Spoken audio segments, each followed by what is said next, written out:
एक सवाल और क्विकली लेते हैं। प्रशांत मौर्य कानपुर से। प्रशांत जी बताइए सवाल। सर ये बाला माइंस लिया था 60 शेयर 3,300 एवरेज पर। 1 साल हो गया सर। तो बढ़िया तो है। 1,000 रुपये नीचे भी तो आ गया। हाँ 1,000 नीचे आ गया सर। तो क्या करना चाहिए? कुछ एवरेजिंग करना चाहिए या बेच के निकले या कुछ स्विच ओवर करें दूसरे में? सरवन जी क्या किया जाए? बालाजी माइंस 1,000 रुपये नीचे है इनके बाइंग प्राइस से।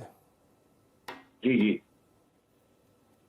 देखिए, एक फिल्टर सबको बता दूं थोड़ा सा स्टॉक की क्वालिटी के ऊपर भी, कि अगर आप देखें कि इंस्टीट्यूशनल पार्टिसिपेशन स्टॉक में है कि नहीं है, तो इस स्टॉक में ऑलमोस्ट बहुत ही नेग्लिजिबल सा इंस्टीट्यूशनल, इसमें अगर आप देखेंगे तो इंस्टीट्यूशनल पार्टिसिपेशन जो है बहुत ही ज्यादा नेग्लिजिबल है। बट अब देखिए, इनको एवरेज करने तो नहीं बोलूंगा, उस क्वालिटी का स्टॉक तो मुझे नहीं लगता कि आप यहाँ जाके एवरेज करने की कोशिश करेंगे। बट फिलहाल इतना ज्यादा ओवरबॉट है कि मैं इनको यहाँ से बेचने के लिए तो नहीं बोल सकता। तो मैं यही बोलूंगा कि भाई एक डिसेंट कोई उछाल आवे, उसका वेट कर लें, उसमें दोबारा राय ले लें। आई थिंक अगर एक कोई डिसेंट उछाल आ गया तो तकरीबन 2750 2800 तक जा सकता है। तो वो एक डिस्क्लेमर है कि वहां तक जा सकता है। तो आई थिंक ट्रेड में बने रहना चाहे तो बने रहें, और उस उछाल में डिसाइड कर लें कि क्या करना है। अगर quality of the bounce is good, अगर बाउंस की क्वालिटी अच्छी रहती है तो फिर ट्रेड में बने रहेंगे, नहीं तो फिर मैं इनको राय दूंगा उस समय निकल जाने की। तो अभी फिलहाल ट्रेड में बने रहें और ऊपर के उछालों में दोबारा राय लें। ऊपर की छालों में दोबारा राय लें। सरवन जी टाइटन देखा आपने क्या? सोना आज पहुंच गया है करीब 61,300 रुपये। सोना खरीदते हैं आप क्या? सर आपके शो पे ही 1.5 साल पहले तकरीबन, if I am not wrong, clearly बोला है कि नेक्स्ट 2 से 3 साल गोल्ड और सिल्वर का है और इनमें तेजी रहेगी। तो मैं तो लास्ट 1.5-2 साल से गोल्ड सिल्वर में बुल हूँ। डिस्क्लेमर यही है कि जब आप फ्यूचर्स ट्रेड करते हैं तो बड़ा संभाल के करिए, अपने निजी सलाहकार से बात करिए, क्योंकि अगर आप फ्यूचर में उसको कर रहे हैं तो उसमें आप कैपिटल जाने का भी, कैपिटल से ज्यादा लॉस भी हो सकता है। तो फ्यूचर्स एक एमसीएक्स का आप भाव दिखा रहे हैं, इसलिए मुझे वो डिस्क्लेमर देना पड़ रहा है। बाकी अगर आप फिजिकल में लेते हैं और लेके बैठते हैं तो फिर तो कोई टेंशन ही नहीं है। बट गोल्ड सिल्वर मेरे हिसाब से नेक्स्ट 2-3 साल गोल्ड सिल्वर का नहीं तो सोना खरीदने की बजाय टाइटन खरीद ले तो? सर मैं तो प्लेन वनीला वाला हूं। मैं तो अगर जब सोना खरीदना है तो सोना ही खरीदूंगा, और जिस दिन टाइटन खरीदना है उस दिन टाइटन खरीदूंगा। बट टाइटन मेरे हिसाब से अभी मुझे नहीं लग रहा कि इस भाव से मेरे रिस्क रिवॉर्ड जम रहे हैं। नॉट दैट कि स्टॉक कोई बुरा है, स्टॉक ठीक है, बट इस करंट भाव से टाइटन में रिस्क रिवॉर्ड नहीं जम रहे। इनफैक्ट गोल्ड और सिल्वर भी इतना चल चुके हैं कि आप करंट रिस्क रिवॉर्ड से आप फ्यूचर्स में स्टॉप लॉस क्या, इस समय रिस्क रिवॉर्ड वहां पे भी उतने बढ़िया नहीं बन रहे। तो टाइमिंग बहुत जरूरी है। राइट टाइम पे लिया है तो आप एसेट का मजा ले सकते हैं, और अगर राइट टाइम पे नहीं लिया है तो फिर क्या रिस्क रिवॉर्ड नहीं बैठते। बट अच्छा। मेरा मानना है कि 15 से 18 महीने और गोल्ड सिल्वर की तेजी अभी बाकी है। उसमें एक डिप बीच में आ सकता है, क्योंकि इतना चला है तो एक करेक्शन आएगा, ऐसा मेरा भी मानना है। बट वो कब आएगा वो कहना मुश्किल है। नेक्स्ट 15 से 18 महीने गोल्ड सिल्वर में मेरे को लगता है बुलिश बायस रहेगा। यहां से दिवाली तक का बताइए लक्ष्य क्या होगा सोने का? देखिए मेरे इमीडिएट लक्ष्य तो यहाँ पे जब हमने ट्रेड समझे थे इसके, तो हमें लगा था कि 62-63 हजार तक पहुंचेगा, तो वहां तक तो पहुंच रहा है। तो उस कॉल को रिव्यू करने का टाइम आ गया। क्या हम हायर टारगेट्स ला पाएंगे? पॉसिबली यस, मुझे लग रहा है। बट मुझे अभी भी ऐसा लगता है कि छोटा सा अगर एक करेक्शन मिल जाए तो रिस्क रिवॉर्ड बढ़िया हो जाए, और एक फ्रेश एंट्री गोल्ड सिल्वर में जिसने अभी तक नहीं की है वो कर सकता है। करंट स्तरों से मैं फिर बोलूंगा कि थोड़ा वेट एंड वॉच, और 62-63 के आसपास एमसीएक्स पे गोल्ड को थोड़ा सा प्रेशर रहेगा, और सिल्वर भी जहां भी पहुंचा है 76-77 हजार के आसपास, इन एरियाज के आसपास थोड़ा सा यहाँ पे प्रेशर रह सकता है। बट वंस जब ये लेवल क्लियर हो जाएंगे तो फिर नेक्स्ट लेग ऑफ रैली इनको और 15-18 महीने और ऊपर लेके जाएगी। ओके, तो सोने का सुनहरा शिखर 11:30 बजे हमारे प्रोड्यूसर साहब ने इस पिछला शो बनाया है, इसको जरूर देखिएगा आप लोग कि ये सुनहरा शिखर जो है और कहाँ तक शिखर बनेगा, इस पे हम लोग चर्चा करेंगे। अच्छा, लेकिन सोने चांदी वाले शेयर पे बड़ी सवाल लोग पूछा। नीरज गर्ग है बुलंदशहर से, इन्होंने सवाल पूछा कल्याण ज्वेलर्स 200 शेयर इनके पास 120 रुपए के भाव के, और खरीद लें क्या? कल्याण ज्वेलर्स, हाँ जी 106 रुपए वाला भाव चल रहा है अभी। हाँ वही जी देखिए थॉट तो यहाँ पे ये है कि अपने लंबे दायरों पे करेक्शन करके स्टॉक स्टेबलाइज हुआ है। 130 वाला तकरीबन नीचे में 100 रुपए तक गया, एक 30% करेक्शन जिसको हम बोलते हैं हो गया। ट्रेडिंग का सिग्नेचर नहीं है स्टॉक में, इरेटिक वॉल्यूम्स रहते हैं। तो डिलीवरी के लिए जिसको करना है 1-3-6 महीना उससे प्लस जिसको ट्रेड करना है, आई थिंक डेफिनेटली यहाँ पे 98.40 के नीचे आप एक स्टॉप लॉस रख के क्लोजिंग बेसिस पे आप डेफिनेटली यहाँ पे ट्रेड डाल सकते हैं, बाय कर सकते हैं, और होराइजन ये लेके चलें कि 1 से 3 महीना मिनिमम आपको इस ट्रेड को रखना है। तो मुझे लगता है कि वापस 120-125 के स्तर आएंगे, और वंस हम एक बार 130 का हाई क्लियर कर लेते हैं, वहां से फिर नया मोमेंटम, नया ट्रैक्शन आपको स्टॉक में बनते हुए दिखेगा। डेटा अभी कम है, इसलिए मुझे थोड़े छोटे अवधि के कॉल देने पड़ रहे हैं यहाँ पे। ओके, तो ये है सोने पर आए स्पेशल शो 11:30 बजे जरूर देखिएगा। लेकिन सोने जैसा ही एक और स्टॉक है जो काम तो ईंट पत्थर का करता है लेकिन रिटर्न सोने जैसा है, उसका नाम है RVNL। आजकल ये सिंचाई के लिए इरिगेशन सिस्टम भी बनाने लगे हैं।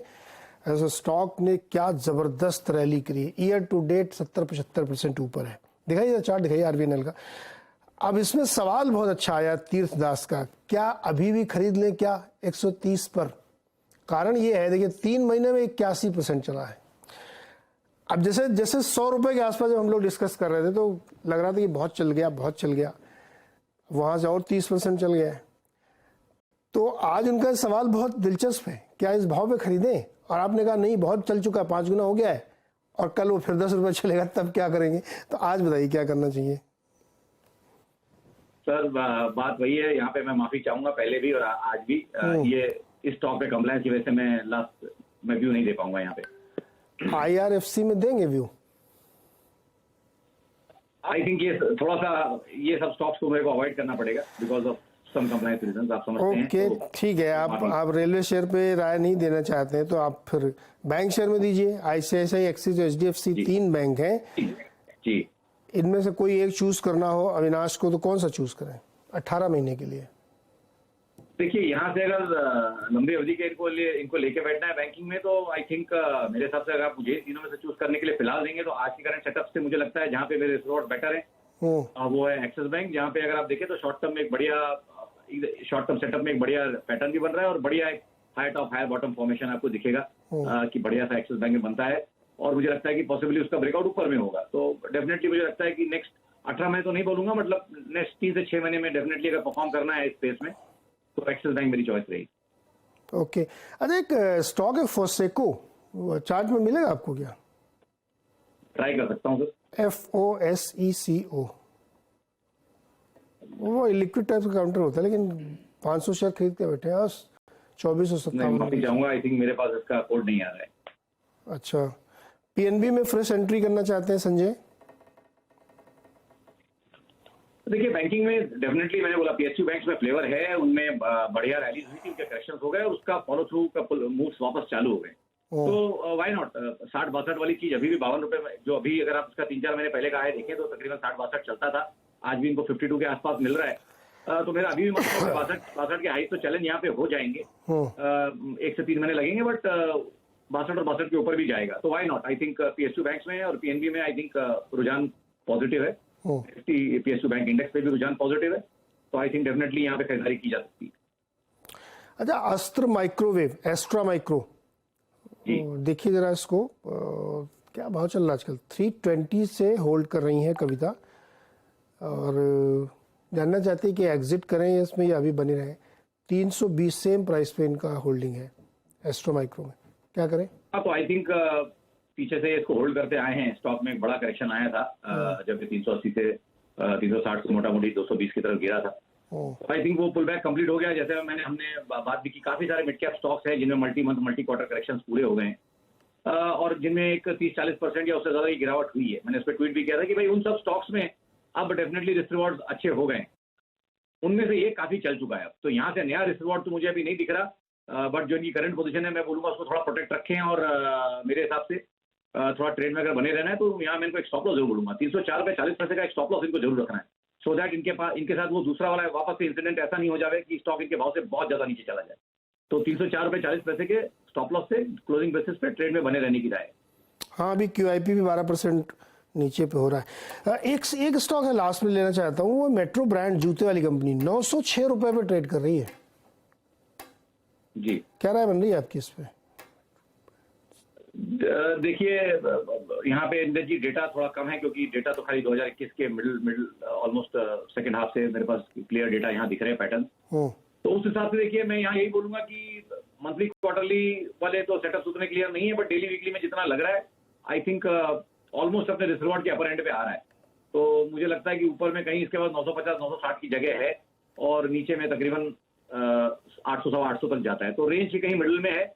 रिस्क रिवॉर्ड्स उतने बढ़िया नहीं बनेंगे, बट लग रहा है कि ट्रेंड रेंज के ऊपर की तरफ जा रहा है। तो किसी को शॉर्ट टर्म अगर देखना है तो एक बार 940 950 के टारगेट के लिए इसको देख सकते हैं, बट उसके बियॉन्ड कोई और क्लैरिटी नहीं है। ओके, तो ये है पूरी तस्वीर अब तक के तमाम आपके जो सवाल जवाब है उसकी, और मेट्रो ब्रांड्स एक रेंज में है, उस पर आप ध्यान रखिएगा। सरवीन जी, बहुत बहुत शुक्रिया जुड़ने के लिए और दर्शकों की मदद करने के लिए। बता दें कि मनी कंट्रोल पर दिए गए विचार एक्सपर्ट्स के अपने निजी विचार होते हैं। वेबसाइट या मैनेजमेंट इसके लिए उत्तरदायी नहीं है।